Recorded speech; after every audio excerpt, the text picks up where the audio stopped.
So hello everyone, in this lecture we are going to continue with our chapter 1 which we started in the last lecture. As you know that in the previous lecture we have finished the subtopics 1.1, 1.2 and 1.3 and we need to start with delay loss and throughput in the networks. Now what is delay loss, throughput in the networks? Now when a packet moves, is sent from sender to the receiver, it passes through various routers. So when it passes through various intermediate devices, there may be chances that some packets are lost or there is congestion in the network, and then we are going to talk about the speed or the throughput of the network also. So before going ahead with our discussion, let's first of all understand how does the loss of packet occurs and how does the delay occurs. So loss means the packet is lost. That means it has gone. It cannot be reconfigured or retraced. Delay is the waiting time for the packet on the routers. Alright, now if you see, there is a diagram. For example, we have two systems over here which are trying to send the message, and this is a router and this is the second router. Now when a sender sends the message, the messages are broken down into packets, as we know, we learned in the previous lecture. Now when these packets reach to the router, router has its own internal memory and these packets are queued in the router buffer. Buffer is nothing but a small temporary memory. So these packets, before the router forwards these packets to the next router or to the next intermediate device, these packets are first of all queued in the memory of the router. So delay occurs over here also. Now packet arrival rate to link exceeds the output link capacity, because more number of packets are sent but only more numbers of packets are received at the router, but number of packets that can be sent from this router are only one by one. So this is what we mean by this. Packet arrival rate at the link exceeds the output link capacity. If you see over here, it is receiving many packets but it can send only packets one by one. Packets are queued up and they wait for their turn. So now where is the delay? So first delay is the packet are first of all stored in the memory, because router has to look up into the routing table to decide where this packet should be sent, to which path this packet should be sent. So the delay occurs over here. Packets are queuing. If you see over here, the delay occurs over here. Now as I told you that a router has its own memory, or we call it as a buffer. Now if you see, for example, there are 5 buffer areas, so 3 packets have arrived. Now 3 packets can be stored over here, or if we assume that 4th packet arrives, it will be stored here, then 5th packet will be stored over here. Now when the 6th packet arrives, all these packets have not yet been sent. Now the 6th packet arrives and there is no more storage space in the router. So what will happen to that packet, the 6th packet? It will be dropped by the router. Router will not accept that packet and that packet will be lost. So these are the free available buffers, the white part that you see, and arriving packets can be stored in this available buffers. So the packets will be lost if no free buffers are available. This is how the loss and delay occurs. Alright, moving ahead. So let's talk about here. Packet suffers from several types of delays. There are many types of delays at each node. By node we mean the intermediate device. This is a node, this is a node, this is a node, this is a node, right? So at each node along the path, the packet suffers many types of delays. So what are the types of delays? There can be a processing delay, there can be a queuing delay, there can be a transmission delay, there can be a propagation delay. So there are 4 types of delays. So we are going to talk about these delays one by one. What is nodal processing delay? what is queuing delay, what is transmission delay, and what is propagation delay. From this diagram you can understand nodal processing delay. Nodal processing delay occurs at a router or at a node when the router is busy in processing the packet. Queuing, because we know that router has to wait in the queue, because there may be many other packets before that particular packet can be sent. So for example, let's assume for this third blue packet, so here is a queuing delay, because there are two more packets which have to be sent before this packet can be sent. Then is the transmission delay. Transmission delay occurs over here when this packet is sent out. Now propagation delay, is the link full? Now the propagation delay occurs over the transmission link. There may be many other packets also, or there may be a link may be broken, or there may be disturbance in the wire. So propagation delay occurs in the transmission link. So let's talk in detail about them. Okay, let's first of all talk about nodal processing delay. Okay, before we talk about nodal processing delay, let me just give you one more overview. We know that there is the routers exist between the source and destination. So a packet is sent. When a packet is sent, it has to pass through many routers. So when a packet is sent, as we know that when a packet arrives at the router, it is queued inside the buffer.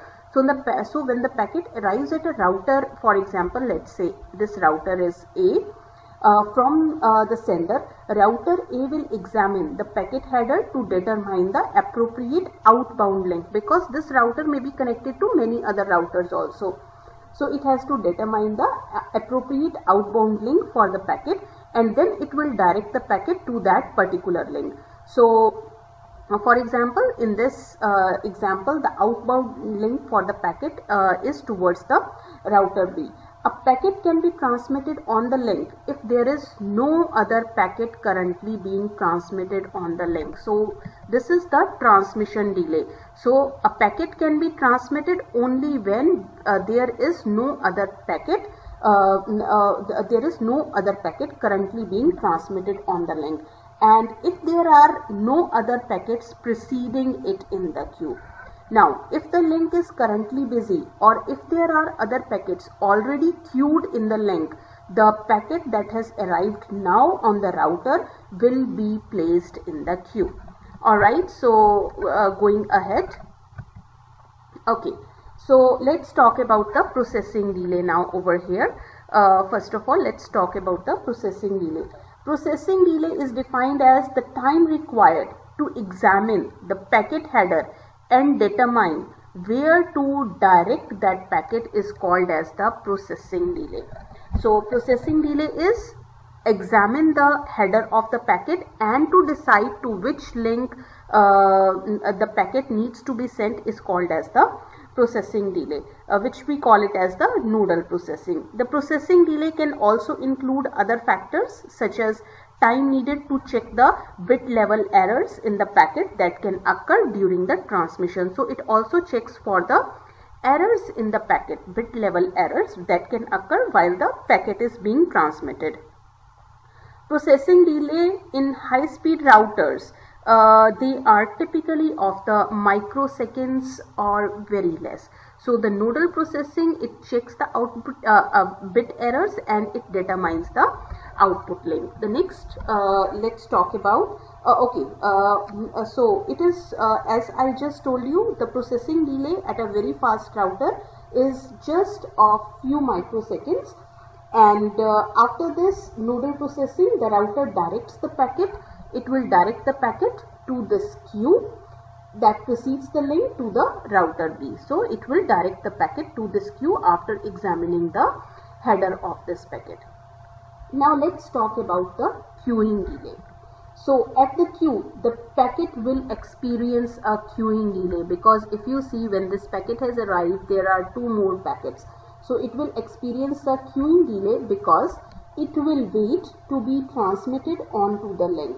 So the length of the queuing delay of a specific packet will depend upon how many number of packets are there before that particular packet in that queue and waiting for the transmission on the link. Now, if the queue is empty and no other packet is currently being transmitted, then the queuing delay will be 0. But if the traffic is too high or too heavy and there are many packets which are waiting to be transmitted, the queuing delay will be quite long. It may be order of some seconds or maybe sometimes milliseconds. So queuing delay can be order of the microseconds to milliseconds in practice. So queuing is time waiting at the output link for the transmission, and it depends upon the congestion level of the router. Congestion level means how many packets are being transmitted on the link. Alright, now let's talk about transmission delay and the propagation delay. Transmission delay. So the transmission delay, as we know, occurs somewhere here. So assuming that the packets are transmitted in the first come and first serve manner, because the packets are transmitted in first come first serve.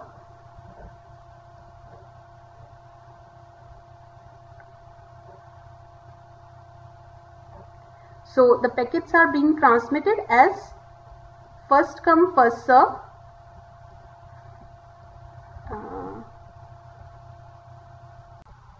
So the packets are transmitted in the FIFO order because it is a common practice for the packet switch network. So our packet will be the packet which has arrived now. It will be transmitted only after all the packets before that particular packet in the queue have been transmitted.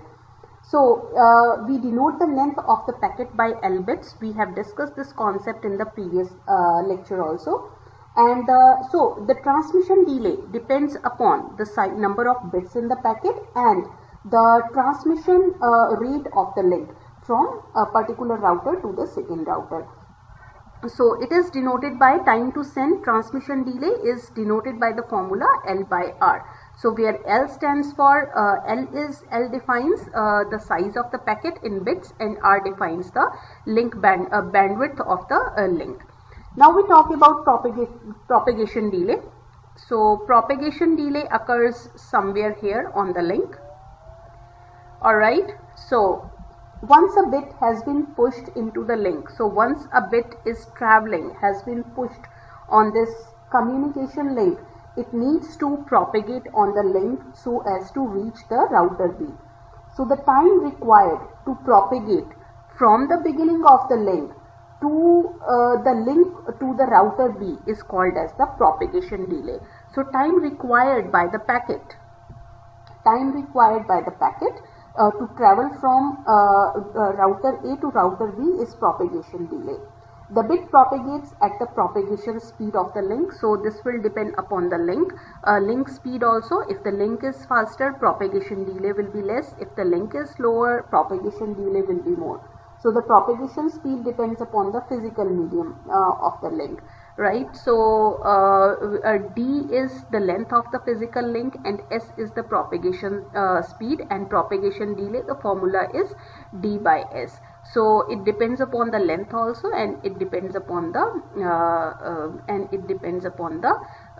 propagation speed of the medium also. So don't confuse R with S. S is and R are different quantities.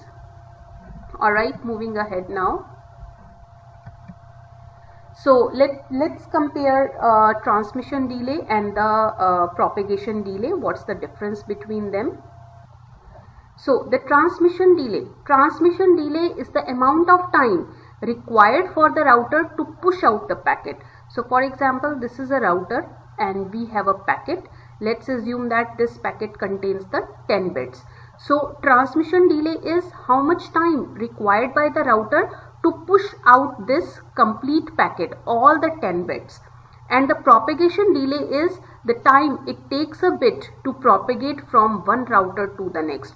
So how much time is taken by, for example, first bit, second bit, third bit, fourth bit, fifth bit, sixth bit, and so on to reach from one router to the next. It may happen that first bit has reached very quickly, but whereas the second bit is taking a long time to reach from router A to router B. Again, it depends upon the many factors. So if there are two routers and a long packet has to travel from router A to router B, or first router to the second router, it may happen that first bit of the packet can arrive at second router before the packet is fully transmitted at the first router. So transmission delay is the time required by the router to push out the complete packet. Complete packet means all the bits, whereas propagation delay is the time taken by a bit to travel from first router to the second router. This is the difference between the transmission delay and propagation delay. Nodal delay, the formula is processing delay, queuing delay, transmission delay and propagation delay. So delay at the nodal delay is the sum of all the delays. So processing delay is few microseconds or less. Queuing delay depends upon the congestions. It is also maybe sometimes it is milliseconds also. Transmission delay is calculated as L by R. It is significant for the low speed links if the links are like twisted pair cable links. And propagation delay, it's a few microseconds to hundreds of milliseconds also. So all these when we sum up all these delay, it gives us the time for the nodal delay. Alright, let's talk about something about the packet loss, how a packet can be lost. Packets are queued in the link in the preceding link. So first of all, packets are queued in the link, and the buffer has a finite capacity. Buffer has a finite memory area. Packet arriving to the full queue are dropped. So for example, once this waiting area or the buffer inside the router is full, and when another packet arrives at this router, now since there is no space in the router, so once this packet arriving at the router will be lost by the router will not accept this packet, as there is no free area or no free slot to keep this packet. Lost packet may be retransmitted by the previous node by the source system, or it may not be retransmitted at all. So it depends upon like the architecture of the systems or the architecture of the network. Alright, so moving ahead. Throughput. What is throughput now? Okay. So throughput is the rate at which bits are transferred between sender and receiver, and we measure the unit to measure the throughput is bits per second. So apart from delay and packet loss, this is another critical performance parameter which measures the performance of the networks. The bandwidth, we have bandwidth. Bandwidth of the link measures the maximum amount of data that can be transmitted from sender to receiver, whereas throughput shows actual amount of data that can be transmitted. There is a difference between bandwidth and throughput. Let's just define the throughput. Let's consider we are sending or transferring a large file from sender to the receiver on a network. So this file can be, for example, it can be an audio clip, it can be a video clip, or it can on a file sharing system. So the throughput at this time is the rate. Rate means bits per second at which the receiver is receiving the file. Many applications like peer-to-peer file sharing systems, they display the instantaneous throughput during the downloads in the user interface. So if the file consists of f bits and the time taken to transfer that file t seconds, so the sender will receive all f bits, and the average throughput will be f by t bits per second. So this is how the throughput is measured. Now throughput is a bottleneck because link on end-to-end path, it contains many constraints for end-to-end throughput. So there are many constraints which are there present in the link. Now let's talk, this was all about delay, loss and throughput, which is the performance parameters for a network. Now let's talk about the protocol layers and service models. Okay, network is a complex. There are many pieces, there are many things to be talked about. So there are many things, many pieces. There are hosts, there are routers, there are transmission links, and the links, we have many types. We have guided media, we have unguided media, we have apps, we have protocols, we have hardware, we have software. So there are many pieces that are related to the network. So is there any hope for organizing the structure of the network, or at least in our discussion? Yes, there is. Let's move ahead in defining the protocol layers. Before going in the technical discussion for the protocol layering model or protocol layers, let's just consider a scenario of traveling by air from one country to the another. So if you have experienced air travel, it actually occurs in layer. That means when you want to travel from one place to another place through air journey, your whole journey is divided into series of steps. It is divided into series of layers. So for example, when you want to travel from city A to city B, at your city A you will purchase a ticket, and then you will go to the airport. There you will give your baggage for check-in. Then you will go to the gate where you will check into your plane, that means loading.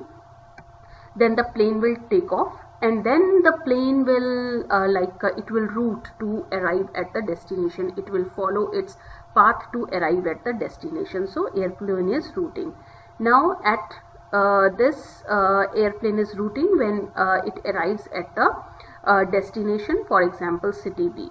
Now when it arrives at the city B, it lands over there. So if you see takeoff and landing, when the plane lands, you get out of your aeroplane. So that means loading and unloading. After unloading, then you go to get your bags or the baggage or whatever you have. That means you go to the claim area. And at the end, if you have some complaints, you go to the ticket complaint area. Now if you see, this whole journey is divided into a series of steps which we call it as a layer. Similarly, our network model also is divided into many layers which we are going to talk about now. So let's go into detail. Let's talk something about this in detail more, layering of the airline functionality. So if you see, both the layers, they are doing the same task at both the direction but in an opposite way. If you see, there is check, there is claim, there is load, there is unload, there is takeoff, there is landing, but this is routing, right? So that means this layer is working with the tickets only. This layer is working with the baggage only in both directions but in opposite manner. This layer is for the gates, this is for the runway, and this is for the routing. So if you see over here, each layer implements some service, and each layer is implementing a same kind of service at both sender and receiver side, but their way of operating is opposite. So if you see over here, this is a ticket layer. Let's call it as a ticket layer. This is a baggage layer, this is a gate layer, this is a runway layer or takeoff landing layer, and this is airport routing layer. So there are 5 layers. Each of these layers is performing its own function. So each of layer is implementing a service or providing a service via its own internal layer action. So this layer may have some protocols, it may have ticket purchase, it may have some people from where you can purchase ticket. Here you may have people to where you can complain. So it relies on the services provided by the layer below. These are very important points, that it has its own internal actions, and always the upper layer relies on the lower layer for the services. So if you see over here, this upper layer will rely on this services for the lower layer, a layer below it for some services.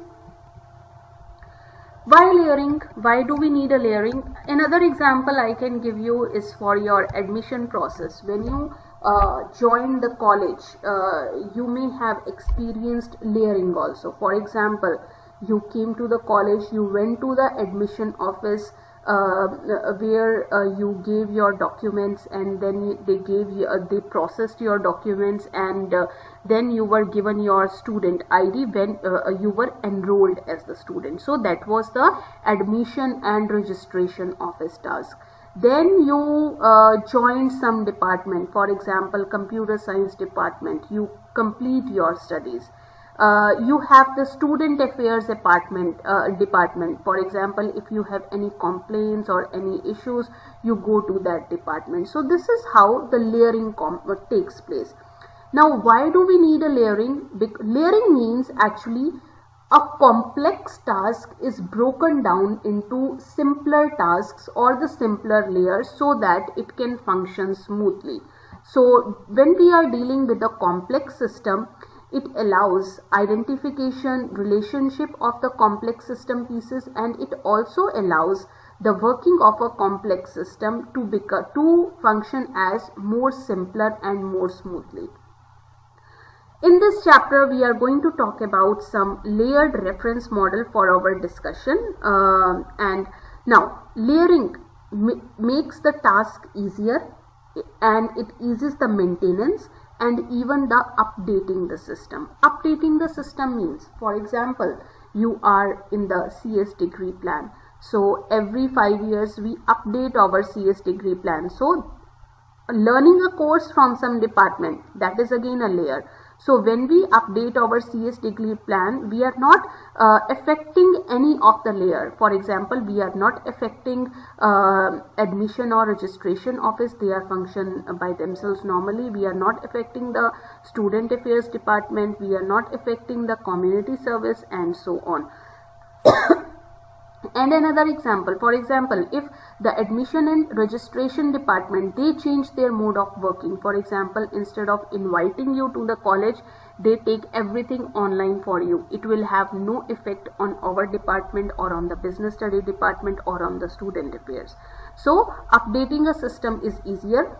Change of implementation layer services is transparent to the rest of the system. This is what I explained now, that if I am changing the working of a layer, it is transparent to the rest of the system and it is not affecting rest of the system. So change in, for example, if we take our this airways example, changing in the gate procedure will not affect rest of the system. Layering is considered harmful. It is considered harmful if there are some communication gaps between the layer. So if there are some miscommunication or communication gaps between the layer, then the layering is considered as harmful.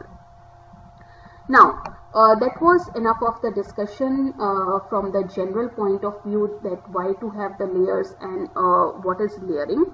Now let's talk about protocol layering. As we know that the protocol defines the rules for the communication for both sender and receiver and the intermediate devices, so as to make our communication easier. When the communication is simple, we only need a simple protocol. So for example, I am taking a lecture in the class.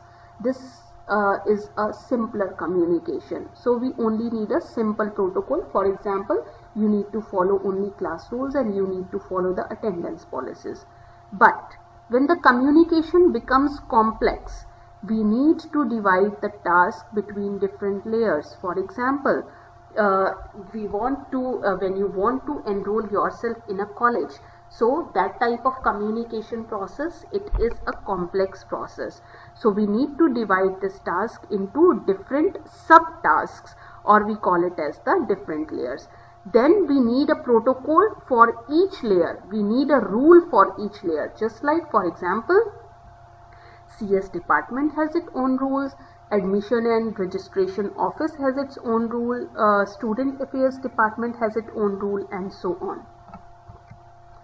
So single layer protocol, the communication takes place only in one layer when we just have only one layer. So for example, I am teaching you in a class, we are the one layer, right? So it's a single layer protocol. Protocol layering is required when the tasks become complex. So what is the use of protocol layering? How does it help, or what are its advantages? First advantage is it enables us to divide a complex task into smaller and simpler tasks. Then it also enables us to change the implementation of a service without affecting other components of a system. Just like I told you that if the admission and registration office changes its mode of registration from offline to the online or from online to the offline, it will not affect the working of the other departments or the whole system. Modularity. Modularity means the layers are independent. For example, registration and admission department is working independently. We are working independently. Student affairs are working independently, although we have communication between us also. So that is called as the modularity. That means layers are working independently, but there is a sort of communication between the layers as well. So advantages of protocol layering: it allows us to separate services from the implementation. It is easier when we want to update some modules or the layers or when then updating the entire system.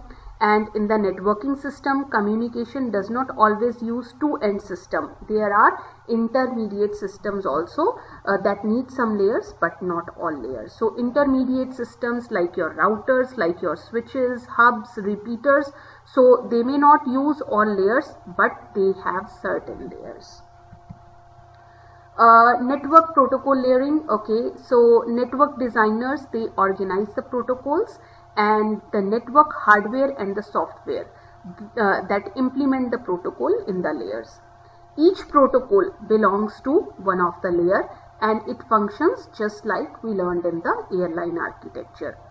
And each layer provides its service by performing some kind of action within the layer, and it uses the services of the layer directly below it. So these are very two important points. Each layer provides a service by performing some action, and each layer uses the service of the layer below it. Or we can say that each lower layer provides some services to the next higher layer.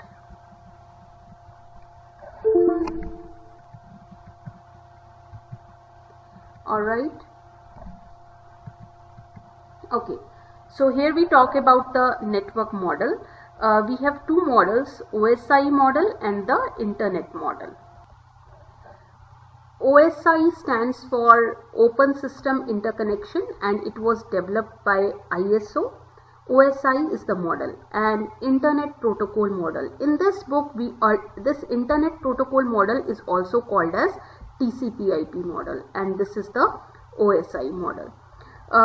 So a TCP/IP model, Internet Protocol stack, these are one and the same thing.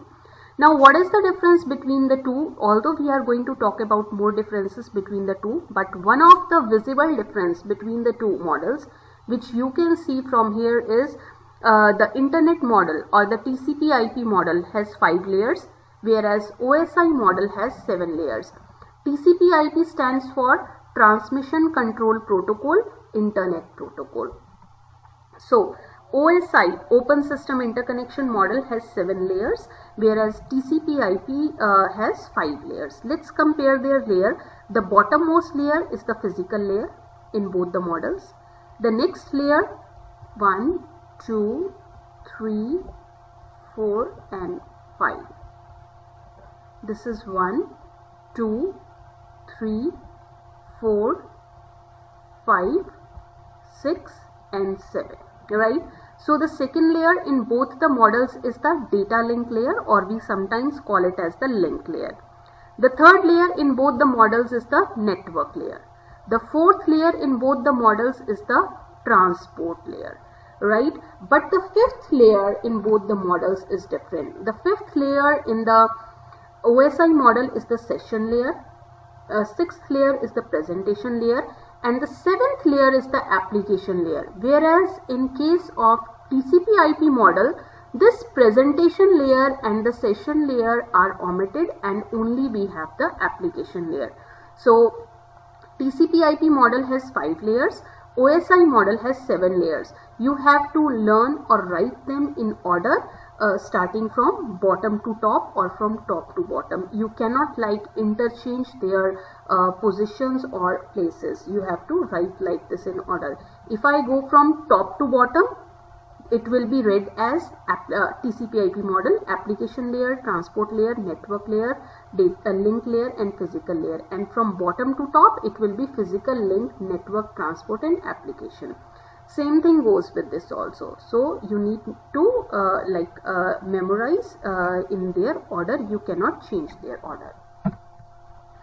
We are going to talk about, in this chapter, we are going to, our concentration or our study will be on the internet TCP/IP model. We are not going to follow OSI model.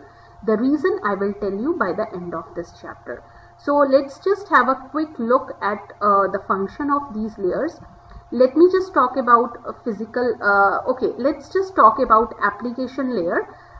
Application layer is the topmost layer which is closest to the user, which provides some protocols to support the application or the apps that you use. For example, all of you might be familiar with the HTTP protocol, FTP protocol, SMTP protocol, right? So these are some of the application layer protocol.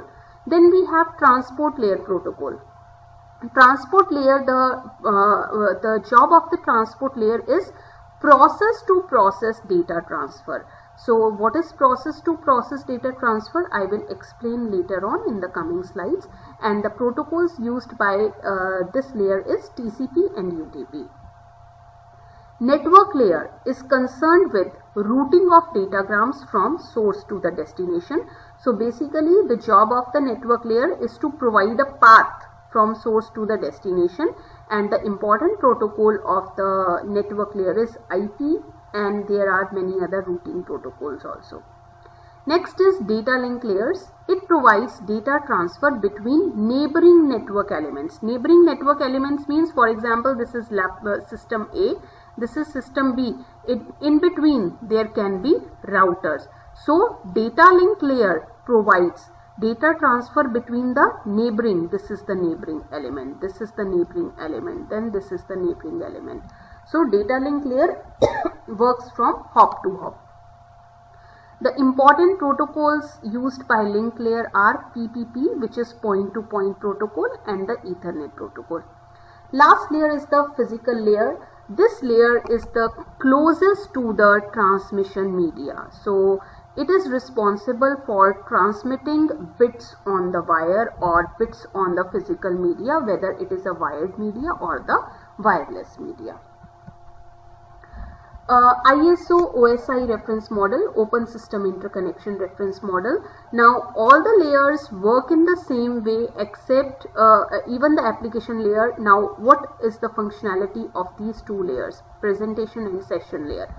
Presentation layer was actually concerned with allowing applications to interpret the meaning of data, for example encryption, compression, machine specific conventions.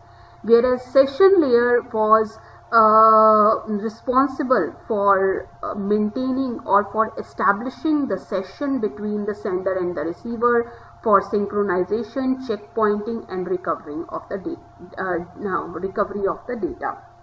Now these two layers, they are missing in the internet model or the TCP/IP model. Why these layers are missing?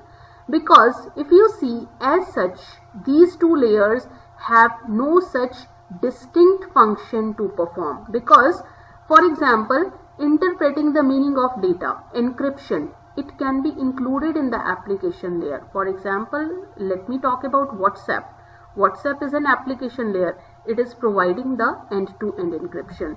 So the functions like encryption, session establishment, synchronization,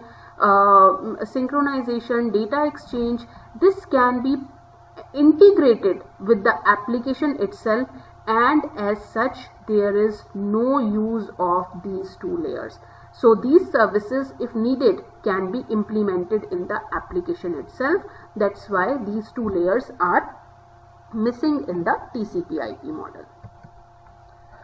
Alright, let's talk about TCP/IP model now. Okay, so let's talk about TCP/IP. Now TCP/IP is a protocol suite. Suite means consisting of many protocols which are organized in different layers. So TCP/IP is a protocol suite which is used in the internet today. TCP/IP model is followed in the internet today. So it's a hierarchical protocol which is made up of interactive modules, and each module provides a specific functionality. So each module is providing up a specific function. Each upper layer protocol is supported by the services provided by the one or more lower layer protocols. This is one of the important point to note, that each upper layer uses the services of the lower layer. A protocol layer can be how does a protocol layer is implemented? It can be implemented in a software, in a hardware, or in the both. Application layer protocols are always implemented in the software at the end system, and even the transport layer protocols. Because physical layer and data link layer, they are responsible for handling the communication over a specific link. They are implemented in a hardware. For example, the network interface card in your systems. For example, Ethernet or Wi-Fi interface card given in your. So all these are the hardwares. Network layer is the mixed implementation. That means it uses both hardware and software. So as I told you, router, it is using router. Router is a hardware, but it has some internal logic also by which it makes up the routing table and it makes some decisions to route the packets. So it is a combination of both hardware and the software. Alright, moving ahead. Let's now talk about all the layers in detail from top to bottom. In this book, we are going to follow the top-down approach. Top-down approach means we are going to start from the highermost layer and then we are going to discuss the lowermost layers. Many books follow the bottom-up approach. That means they start with the lower layer and then go to the higher layer. But in your book, we are going to follow the top-down approach. So now in this chapter, I am going to discuss the functionality of each layer just very concisely. The next coming chapters are based on details of each of these layers. So let me just give you an idea about the functionality of these layers, and then we are going to talk in much more details in the coming chapters. Now application layer is the layer which is closest to the user. It is used by the user. Communication is between two programs running in the sender and the receiver computer. As we know that the communication is between the two apps or the two programs which are running on the sender and the receiver computer. In the application layer, what do? You prepare message and you send it with a destination address such as name, email or phone number or WhatsApp number, whatever. Now we will refer to the exchanged information at the application layer as messages. So the information exchanged at the application layer is in the form of the messages. Some of the application layer protocols are HTTP, which is used in World Wide Web, SMTP, Simple Mail Transfer Protocol, which is used in the email service, then FTP used for transferring the file, Telnet, which is terminal network, and SSH, which is secure shell used for accessing the site remotely. Then we have SNMP, Simple Network Management Protocol. It is used by the administrator to manage the internet at the global levels. Then we have the domain name system, DNS. It is used by other protocols to find the network layer IP of a computer. And the last one here is IGMP, Internet Group Management Protocol, is used to collect the membership in a group. Next is the transport layer. So transport layer, it will take the message. So I have application layer, then I have transport layer. At the application layer, we prepare the message. Now this message is sent to the transport layer. So application layer, a transport layer gets the message from the application layer, and this transport layer, when it takes the message from the application layer, it encapsulates that packet into a packet, and that packet is called as the segment or the user datagram. So it takes the message from the application layer and it puts it into a packet or make a packet out of it, which is called as segment or a user datagram. Just like when you post a letter, the post office takes a letter from you and put it in its own envelope. So similarly, the transport layer takes the message from the application layer and encapsulates it into a packet, and that packet is called as the segment or the user datagram. Transport layer also adds a port address. Port address is the address of the process, because we know many programs are running at the application layer. For example, World Wide Web is running, file transport protocol is running, email is running, right? So all these processes, now at this point we don't call it as application, we call it as a process. So each process has its own address, and that is called as the port address. So transport layer also adds the port address, which is the address of the destination process responsible for this message. Transport layer has different protocols, and each application program can use the transport layer protocols that best match with the requirement. We mentioned that each upper layer uses the services of the lower layer. So application program can use the protocols of the transport layer that can match to its requirement. Now, the main important protocols of the transport layer are TCP and UDP. TCP stands for Transmission Control Protocol and UDP stands for User Datagram Protocol. So these two protocols are different. Let's talk about them. TCP protocol, it's a connection oriented protocol. Now what is a connection oriented? We are going to talk about this term later on. It is a connection oriented protocol. Connection oriented protocol will always establish the logical connection between the sender and the receiver. That means between the transport layer at the two hosts before it transfers the data. It breaks the long messages into the shorter segments. It provides flow control. Flow control is something, for example, let me give you an example. Flow control is to match the speed of the source and the destination. For example, let's consider computer A and computer B. Now computer A, source A is sending data to source B. So it has like 100 packets to send. So source A is quite faster. It can send all the 100 packets at once. But the speed of computer B is quite slower. It cannot take all the packets. So what will happen? Some of the packets may be lost. We consider it at other way around. Let's assume that computer A or the sender A is quite slower. It has sent the first packet, then after some time second packet, then third packet. Whereas computer B or receiver B is quite faster. Now after it gets the first packet, it has to wait for a longer time to get the second packet. So in this way, its capability is underutilized.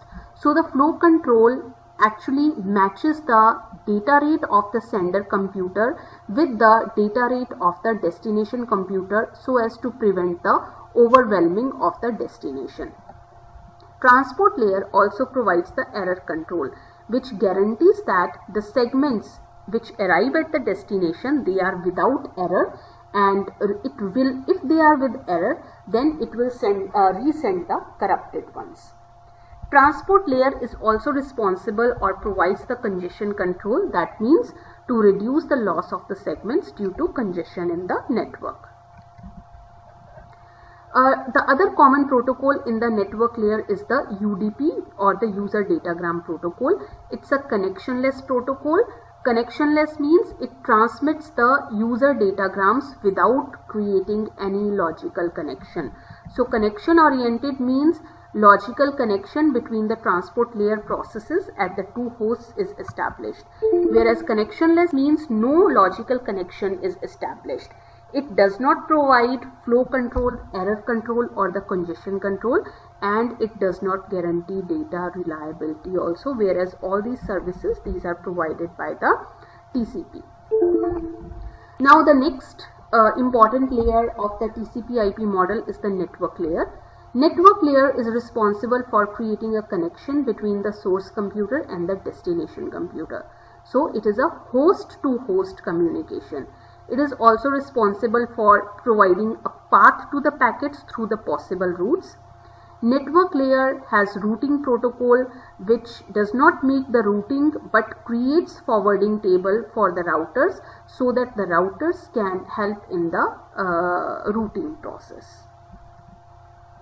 The most important protocol of the network layer is the IP Internet Protocol. What IP protocol does? It defines the format of the packet, which is called as the datagram. It defines the format and the structure of the address used in this layer. It is also responsible for routing a packet from source to the destination. It is a connectionless protocol. So IP is a connectionless protocol and it does not provide any flow control, error control, or congestion control services. Next we come to the data link layer, or sometimes it is called as the link layer. We know that internet is made up of several links, LANs and WANs, which are connected by the routers, and there may be several overlapping set of links between the host to the destination. Now data link layer, so we have application layer, transport layer, network layer, and data link layer. So data link layer takes the datagram from the network layer and it encapsulates in a packet, and that packet at the data link layer is called as the frame. So at application layer we have messages, at transport layer we have segment or user datagram, at network layer we have datagram, at data link layer we have a frame. Now in case of transport layer, if the protocol used is TCP, then it will create a segment. If the protocol used is UDP, then it will create a user datagram. So the data link layer takes the datagram and encapsulates it in a packet which is called as the frame, and the data link layer is responsible for taking the frame and moving across the link. Each link layer protocol may have a different kind of services, and some of the protocols provide error detection and correction facility, and some of the protocols provide only error detection facility. Last one is the physical layer. This is the layer which is closer to the physical media, and it is responsible for carrying individual bits in a frame across the link. The transmission media is a hidden layer under this. The transmission medium does not carry bits, it carries the electrical or the signal. So your wire does not carry bits like this, it carries the signals like this or the signals like this. So the bits from the data link layer are transformed into the bits at this layer, and then they are sent through the transmission media. Now there is encapsulation at the sender side, or we call it as the source host, and there is decapsulation at the destination host. Now what does it means? So how does the encapsulation occurs at the sender side and decapsulation occurs at the receiver side? We will talk about this. Now we start from the application layer. As discussed, we know that at the application layer the data exchange between the sender and the receiver is in the form of the message. Now that message does not contain any other information like any header or any trailer, just it contains the friendly address like abc@gmail.com, abc@hotmail.com, and so on. So it contains the friendly address. Now from application layer, this message is passed on to the transport layer. The transport layer will take the message from the application layer, and to that message it will add a payload. Payload means some its own information. For example, you might have sent a courier or received a courier. When you send a courier, you put your letter or whatever, you make a packet, you put it in some packet. Then when you give the packet to the courier boy or to the courier office, what they do, they take your packet and they put it in their own envelope. So similarly, this transport layer is taking the message from the application layer and it is creating its own packet and putting that message into that packet. Now the packet that the transport layer makes is called as a segment or a user datagram. If the protocol, transport layer protocol used is TCP, segment will be created. If the transport layer protocol used is UDP, then the user datagram will be created. So transport layer takes the message as the payload. It adds the transport layer header, its own address or whatever, which contains the identifier of the source and destination application program. So what is that identifier? It adds the port numbers. Port numbers are the address of the process. Plus it adds some more information which is related to the data flow, error control or congestion control, and the resultant transport layer packet is called as the segment or the user datagram. Now from application layer to transport layer, now then this user datagram or segment will be passed to the network layer. Now the network layer takes the segment or the user datagram from the transport layer and it adds its own header which contains the IP address of the source and the destination, and also it adds some more information for error checking and fragmentation. So this resultant network layer packet is called as the datagram. Now from network layer, this datagram is passed to the data link layer.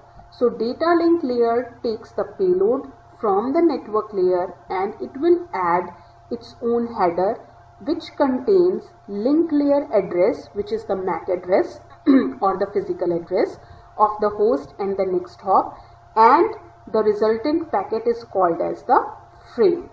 Now this frame will be passed to the physical layer for the transmission. So the physical layer will take this frame and convert it into bits. So this is how encapsulation occurs at the source layer. I will repeat it again. At the application layer we create the messages. Transport layer creates segment or user datagram of the message. Network layer creates datagram. Data link layer creates a packet which is called as frame, and physical layer converts it into bits. So if you see over here, let's have some let's look at application layer. We create a message. Now this message is passed on to the transport layer protocol. So it adds some header of its own which is called as segment or the user datagram.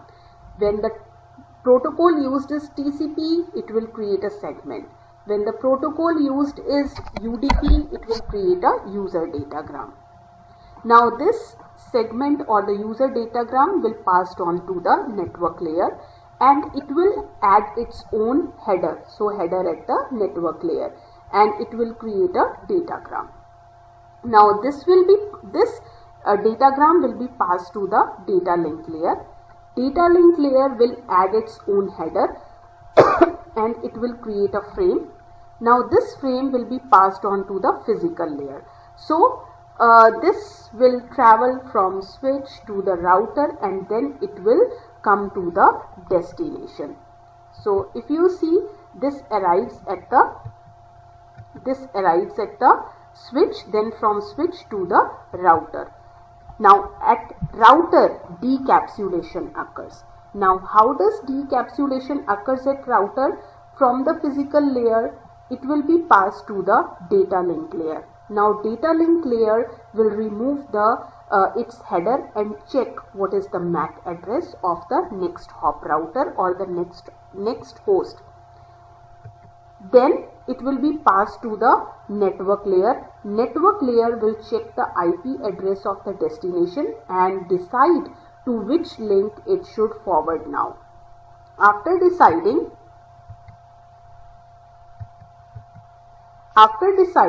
encapsulation again will occur. This datagram will be sent to the link layer. It will add its own header, then it will be sent to the physical layer, and then it will be transmitted to the destination computer. Now, when it arrives at the physical layer will make a frame out of it and transmit to the data link layer. Data link layer will remove the header that it added at the source computer and make a datagram out of it. Now, this datagram will be passed on to the network layer.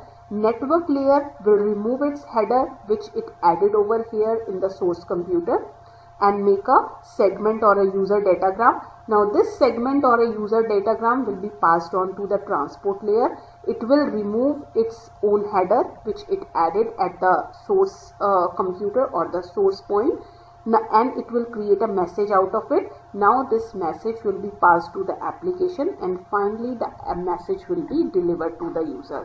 So, this is how the encapsulation and decapsulation occurs. Encapsulation occurs at the sender side and decapsulation occurs at the receiver side, whereas at the intermediate devices, encapsulation and decapsulation both are done. Now, switch. If you see switch has only two layers, physical and data link. The other layers are not required because your application run on the end systems. Your application do not run on a switch or on a router. Similarly, if you see router works on the three layers only, physical, data link and network layer. It is not using all the 5 layers. The reason is the same. Alright, now let's talk about addressing. We need 4 pair of addresses for the top 4 layers. In the application layer, they are the names which define the services. For example, if you are using an email, it will be abc@gmail.com, or if you are using HTTP, it will be www.google.com. At the transport layer, addresses are called as port numbers, which define the address of the process or address of the app at source and destination. Port numbers are the local addresses which are used to distinguish between the several programs running at the same time. At the network layer, the addresses are global with the whole internet as a scope. So it is used to uniquely identify a system or a connection of the device, and the addresses are called as the IP addresses. IP address is also called as the logical address. At the data link layer, the addresses are called as the MAC addresses, which are locally defined addresses, and these addresses are specific to the host or a router. They are also called as the physical address or the hardware address also. So we have physical address, logical address, port address and the specific addresses. Physical addresses are at the data link layer. Logical address is also called as IP address at network layer. Port address also called as address of the application or address of the process at the transport layer, and the specific addresses, they are at the application layer. Okay, so let's have a bit more discussion on the OSI model. So we have, if you see, we have talked about TCP/IP model more, but not about the OSI model. And also in our course, we are going to learn about TCP/IP layers, not about the OSI layers. So why? Let's have more discussion on it. Back in the 1970s, International Organization for Standardization, ISO is the organization. So ISO stands for International Organization for Standardization. It proposed a model for the computer networks which organized or which layered the model into the 7 layers, and they called this model as the OSI model, Open System Interconnection. So OSI is a set of protocols that allows two systems to communicate with each other on the network. The purpose of the OSI model was to enable how to facilitate the communication between different systems without making any change to the logic of the underlying architecture, because you know that when we are communicating on an internet, each of the system is different in its architecture, in its specification. So we needed to design some model or some process by which we can communicate with all the machines, and not with the machines of having same architecture or same specifications. So why did they propose OSI? Why did they propose OSI? TCP/IP has more than one transport layer protocol, and the application layer is not only one piece of software. OSI was proposed because TCP/IP has the transport layer protocol. It has more than one transport layer protocol, and application layer is not only one piece of software. That's why. Okay. But why OSI model is not used whereas TCP/IP model is used? Now, OSI model started before TCP/IP. So, OSI model started before TCP/IP, but TCP/IP was completed before OSI. So OSI was completed when TCP/IP was fully in place, it was already functioning, and a lot of time and money has already been spent on the TCP/IP suite. So changing from TCP/IP to OSI would cost a huge amount of money, it would cost a lot. Second thing was, if you have seen in OSI model, we have session layer and the presentation layer, which are quite confusing. The working of these layers is quite confusing. So in OSI model, some layers were not fully defined. Also, the third point was, when OSI was implemented by an organization in a different application, it did not show any much better level of performance when compared to the TCP/IP. So it was thought that it's not wise to switch from TCP/IP to the OSI model. So this is all about chapter 1. We have finished with the chapter 1, and thank you so much.